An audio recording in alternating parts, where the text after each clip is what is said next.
Welcome to another edition of the AARP Foundation Experience Corps in the community. My name is O.S. Owen, and I am your host. I am the volunteer recruiter for the AARP Foundation Experience Corps program. We seek those that are 50 and over to be volunteer tutors and mentors for kindergartners, first graders, second graders, and third graders in the Chicago Public Schools. If you love children, if you love to read, if you are looking for a purpose to increase your service, if you want to make a difference in a child's life, we have a phenomenal opportunity for you. Give a call, 312-660-8662, 312-660-8662. Today, we have in our studios Angel Idowu, and she currently serves as the JCS of the DuPage Foundation, the art correspondent for WTTW Chicago Tonight, and she also serves as a regular host for their weekend program, Black Voices. Welcome, Angel. How are you today? Good. How are you? Thank you so much for having me. Really excited to talk with you. Thank you so much for making time to join us. And this month, we are recognizing Black Fine Arts Month. Mm-hmm. And by you being the WTTW art correspondent, there's a lot to say. Last week, we had Pat on, yes, the pigment founder and the founder of Black Fine Arts Month. And I understand that you had participated in, I guess, their first event. What was that called? Butter? So I participated. They had a series of events for Black Fine Arts Month before the pandemic began, and so I kind of helped facilitate one of their closing panels. It was just the year before COVID hit at the DuSable Museum, and it was, I can't remember the panelists, but it was on a conversation on the future of Black art. So that was a very interesting topic to talk about before the pandemic, because I think the past 2 years has certainly kind of changed what that looks like. So yes, it has. And I had a question that I was going to ask later, but let me get right to it now since you bring that up. What did the racial unrest unleash in the art world? I mean, so much was going on. Mm-hmm. As a result of that, tell us what happened and why it happened. Yeah. So I think that when we as a country responded to George Floyd, there was so much confusion, anger, hurt, just every emotion I think possible.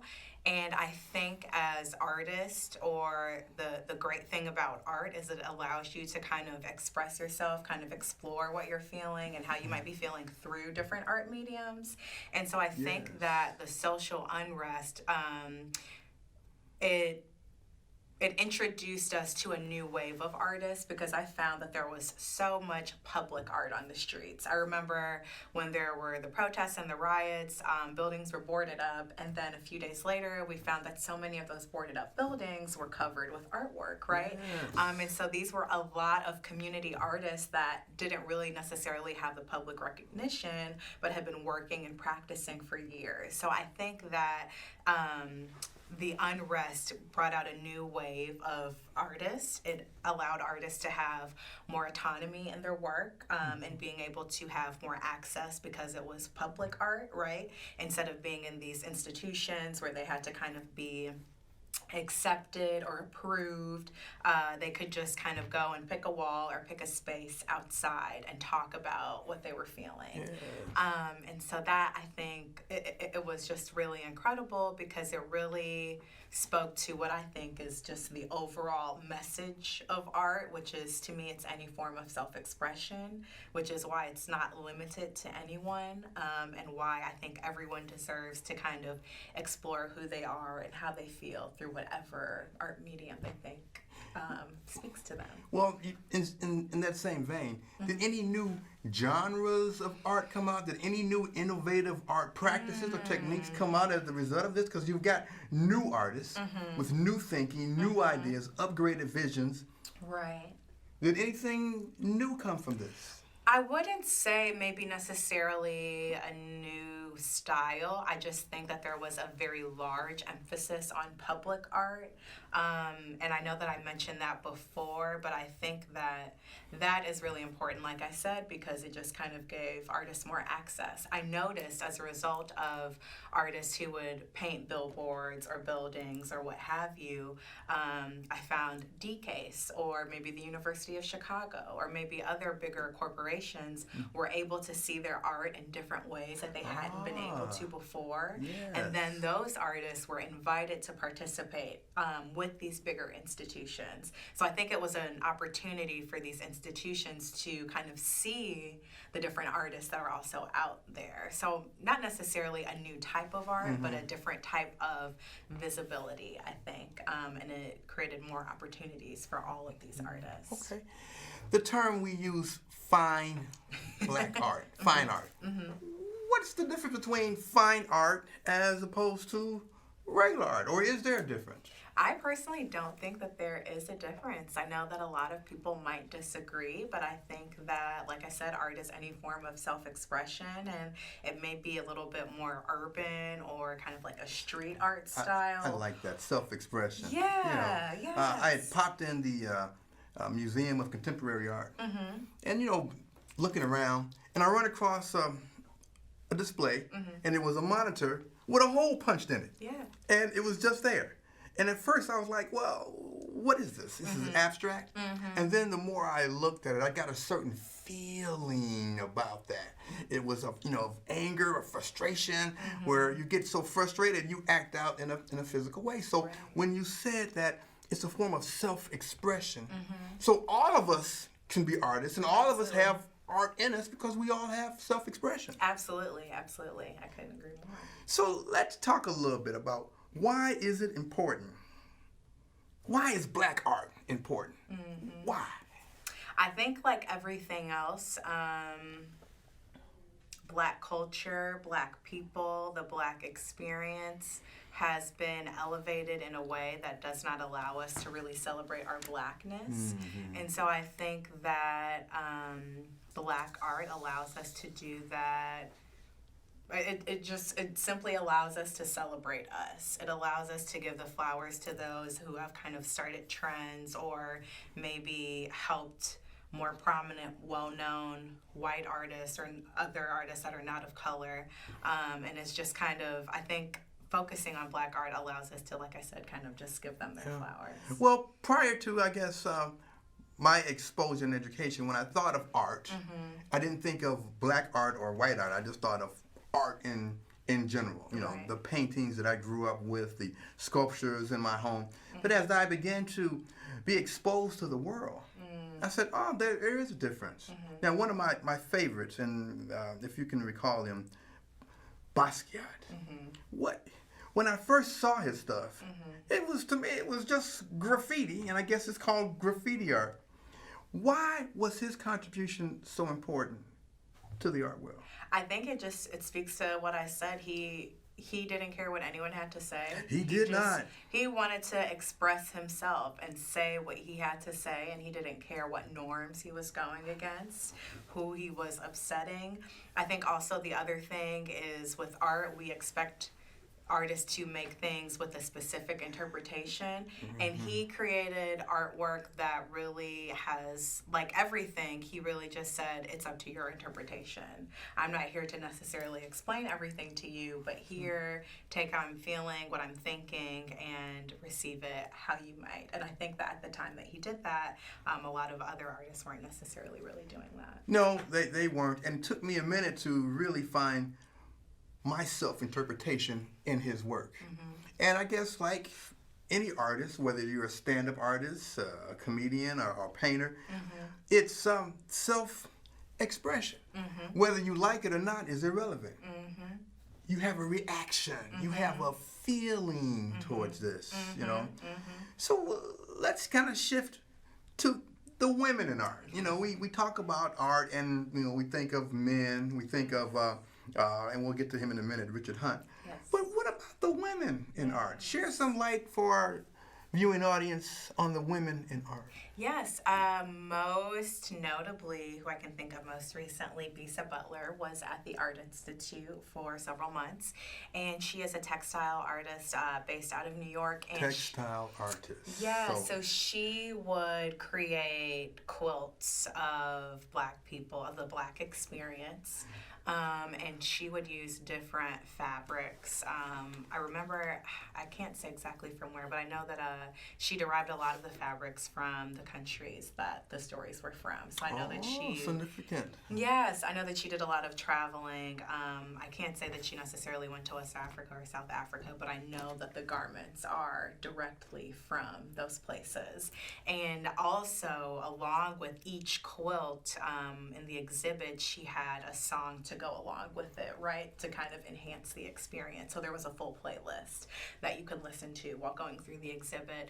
And I think that my favorite thing about her was these were all Black people, but Black people of all different shades. So she was able to depict a Black person with purple skin, with red skin, with green skin, with black skin, with blue skin.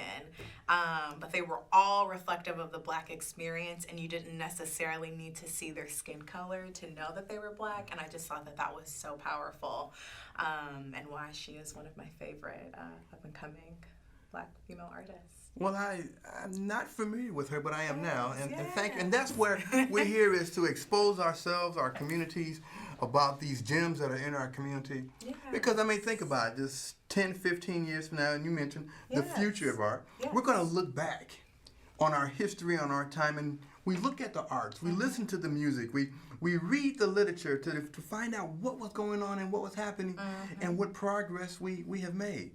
So you brought up the future of Black art, or the future of art. Let's say the future of Black art. What do you see as being the future of Black art? I just see it as something that has more visibility and more exposure. I worked with a group while at WTTW, and my first year there, a group called Diaspora Rhythms. Yes, yes. I'm very familiar with that. Yes. And so they were great because for me, as a young Black woman, new in this position, my understanding of art was kind of what we see in museums or in these kind of like higher uppity places, right? And that story will always be so powerful in my mind moving forward, because they helped me understand why it's important to normalize art while celebrating the artists, celebrating their artwork. Say that again, to normalize. Normalize art. And I don't even know if that's the best term to use, to be honest. But I think that Patrick McCoy, who's one of the co-founders, he was telling me, so his home, to start, is full of his life's collection of artwork that he's collected throughout his life. Not even everything was hung up. He had like lent stuff off to different museums, right? So it wasn't even everything. But one of his pieces was a piece that he bought. I think he was around my age, in his 20s. And it was of the Black Panthers. And it is now one of the most recognizable pieces of the Black Panthers that we see when we research them and look up who they are. Go back in time. Yes. Yes. And he said that when he bought it, it was maybe, and these numbers are not correct, he said when he bought it was maybe like $5, and now it's worth $500,000. And he said that it was never about the monetary value. It has always been about supporting the art and supporting the artist. So I think that is another thing, is when we look at collecting and appreciating art, we should collect and appreciate it for what it is and not its monetary value or potential monetary value. Dr. Samuel Lewis quoted, "Art is not a luxury as many people think. It is a necessity. It documents history. It helps educate people and stories, knowledge for generations to come." You just said it right there. That Black Panther piece. It was a time, it was self-expression of what was going on. And here it is many years later. So let me ask you this then. Why did it increase in value? Was it because of the expression of that time? What made it go from $5 to $500,000? I think, like anything, it is a mark of, it's documentation of a time in history, right? A very significant time in history, in Black history.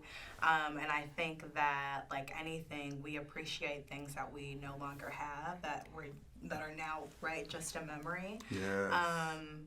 Especially in those moments when they happen, because they won't happen again. And I think the other thing is specifically for Black art, is when we think about documentation of Black history, of Black people, of Black experiences. Black experience. We did not really have access to that. We think about, to this day, how many Black folk are in unmarked graves because we didn't have that access. So art, for a very long time, was the only way we could kind of document our history, right? If we weren't able to take a family photo, if we did not know how to read or write and could leave notes for future generations, it might have just been something that we created out of self-expression that we passed down. And I think that that is also just why Black art is so significant to our history, and is crucial to documenting our history.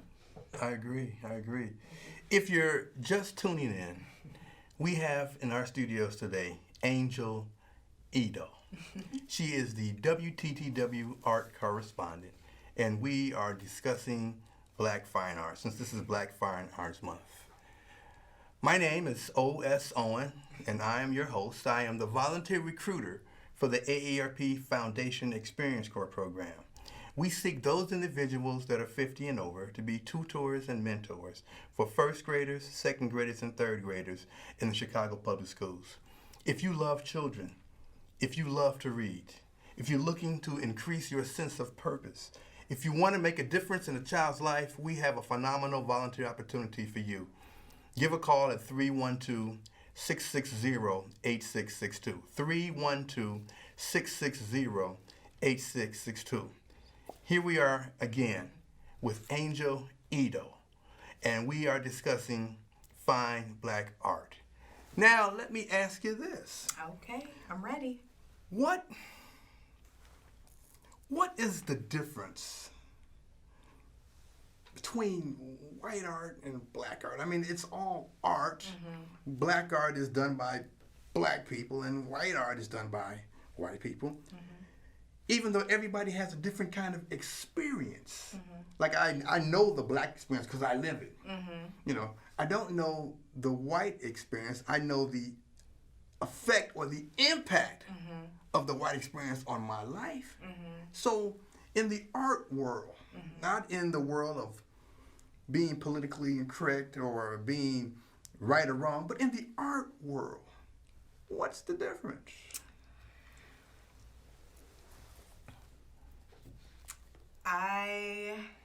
That's kind of a hard question. I don't really think that there is a difference. I think that you really said it. I think... Go ahead. No, go ahead. No. I was just going to say, I think that while we... I'm trying to think of the best way to say this. So I think that for people of color... we are appreciating our experiences, who we are, everything, our entity more because we have not been appreciated.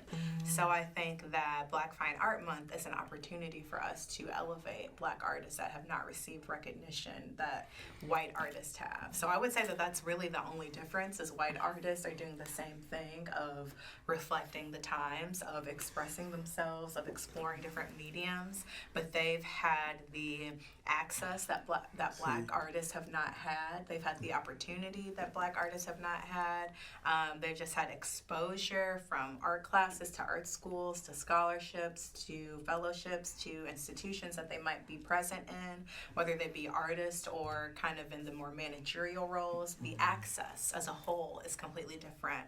And I would say that's really the only difference between Black art and white art. I don't necessarily think that they are subgenres that way. I'm inclined to concur because it's all expression. Right, exactly. It's all the experience, and you're absolutely right. Years and years ago, black artists didn't have the access to display their work. So we didn't see a lot of it. We heard about it, but we didn't see a lot of it. I mean, if we go back 100 years ago, you know, I'm sure they were black artists. However, they weren't celebrated, they weren't recognized, we didn't learn about them, you know. However, the white art was everywhere. Yes. You know. So now let me ask you this now. Richard Hunt. Yeah. He is a sculptor, a worldwide famous sculptor. One of the most well-known, yes. So why is his contribution so important?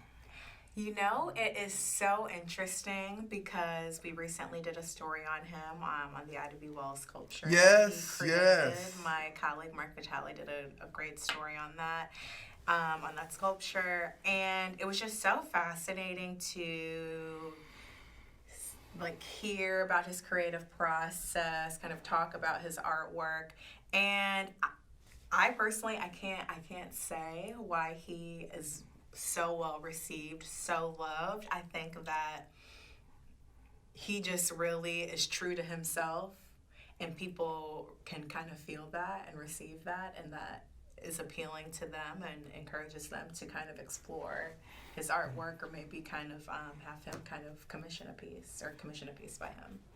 I'm just fascinated that a sculpture can take metal, clay, debris, car bumpers, recyclable goods, and then transform it into something that's aesthetic. Even though it may be rough, made out of metal, it's aesthetically pleasing to the eye. And I can feel their spirit, if that's okay to say, that they've infused in this piece. You know, sculptors, painters, artists, graffiti artists, acrylics, oil, textiles, all these different, you know, art genres. And now I've been seeing a collaboration of these. You know, a piece with textiles, a piece with acrylic, oil, metals, and things of that nature. It was a piece I saw at the Gallery Gift Shard exhibit once. And it had little soldiers. Oh, wow. And they made up a silhouette. And behind that was metal and glass and things of this nature. And I just said, you know, when you're feeling what you're feeling and words are no longer available, this is how we express ourselves in art. When I can no longer say, I love you, I create something to represent that. And that's powerful. That's powerful. As I've been driving around the city, and I'm sure you have too, you've seen these hearts. You know, it make me smile. I said, gee, how come I didn't think of that? Or why didn't I have the ability to do that? I'm glad I didn't, because when I see it, I feel good about it. You know, so art makes me feel good, even when it's of pain. You know, when I look at some of our art history, you know, it's painful. You know, I was at the museum in D.C. Okay. And down in the basement, the lower levels, and you see the exhibits, you know, of the slave ships and these things, and you had a sense of, wow, I felt like I was there. Even though my heart was heavy, I had a sense of, this is my history. I'm aware of it and being engrossed in it. So how did you get into the art world? Are you an artist? A budding artist? No. I was, so I'm from Chicago. I went to Mother Macaulay for high school. Oh, really? And I did a lot of musical theater there. They have a great musical theater program. And I did After School Matters as well. Great program. I danced with the Joffrey Ballet with Pierre Lockett. Did you now? So when you covered the event, I'm sure to bring back some memories, didn't it? Yes, the rehearsal rooms that I shoot my stories in are the same rehearsal rooms that I used to dance in as a student. That only happened one time, but it was a really kind of full circle Go back in time, memory lane, and come fast forward. Yes, but I've always kind of been at the intersection of storytelling and art. So I've always been passionate about writing. I was involved in my high school's newspaper, college newspaper. I went to Northwestern, studied broadcast journalism. So art and its appreciation has always kind of been at the forefront of what I do personally. I've always been a storyteller, and this experience as the art correspondent for WTTW is really just kind of a culmination of all of the things that I love. So, What story can you share with us? Let's see. I once did a story during the pandemic. I can't remember the name of the group, but it was a story on tap dancing. And sure enough, Mr. Bojangles? no. Sure enough, though, I did a story with a tap dancing group, and I still had my tap shoes from a show that I was in my senior year of high school. I pulled them out, and I did a little tap number with them, and that kind of really just fully embodied, right, like what I said, all of these things that I love. So I've been able to interview like Chicago artists like Hebrew Brantley, who's known for his Flyboy and Little Mama sculptures, but also murals. He had Nevermore Park a few years ago, so that was really cool. I'm trying to think of what some of my favorite other stories have been. I know that even though it's Black Fine Art Month, the Frida Kahlo exhibit in DuPage County. As a woman of color, I think that was just a very powerful story because she went through so many trials and tribulations with her back pain and was still resilient and able to create beautiful art. That was an expression of, what she was going through. And most recently, I covered footworking, the dance style footworking, which is also... Yeah, explain that to me. My son tried, but he wasn't successful. I don't want to say the wrong thing either, so I'm just going to say a Chicago dance style that kind of started as an extension of house music, but I don't even want to say that. Prior to stepping or the bop, you might not remember that. Well, no, I know stepping. Stepping definitely came first. Well, I don't know. The bop was older than stepping. See, that was a unique dance form strictly in Chicago. Oh, back in the day, you would be out there bopping, and it was everybody couldn't do it. I think stepping expanded that because from my days, you'd have two guys bopping. Oh. All right, and these fellas with the hats twirling and doing the Bojangles dance and the kick, and I have no idea what this looks like. Well, I've never seen the bop. History in time. As we come from outer space and we view a planet, we look at their art, we look at their dance, we look at their writings, we hear their music, and you just reminded me of the documentation, and all this is being, documented, and the future of art, black art, any art, is just going to be more expansive. I like the fact that you mentioned public space, public art. It wasn't until after the unrest that I started seeing and paying more attention, to it. You've been up down 18th Street, right? What is that? That is just fantastic. Yes. So many different stories, so many different murals. It's a collage of things there. How did that come about? Do you know? I actually don't know, but I think that 18th Street is really a great kind of reflection of what I had been saying about art being a form of self-expression. You have the food vendors, you have the murals, you have the restaurants, you have the clothing stores, the jewelry shops, the art shops, right? You have everything that is kind of a reflection of that culture and identity. And you have different artisans, whether they're making your food, whether they're... Artisans, yes, right? Yes. Making your food, making the clothing that they buy you, the treats or ornaments or whatever goodies you may pick up on 18th Street. The music that you might hear even as you're just walking down the street. It's not the same music you would hear if you were on like 12th Street downtown or something, So art is all encompassing. Yes. Is there anything else you would like to share with our viewing audience before we go? I would just like to say on the future of art, black art, I think NFTs or non-fungible tokens, it's definitely a complex topic, but I think it's definitely worth looking into because it kind of allows artists to have more autonomy over their art on the digital side. So just kind of looking into that, I think that would be a great opportunity for young and upcoming artists.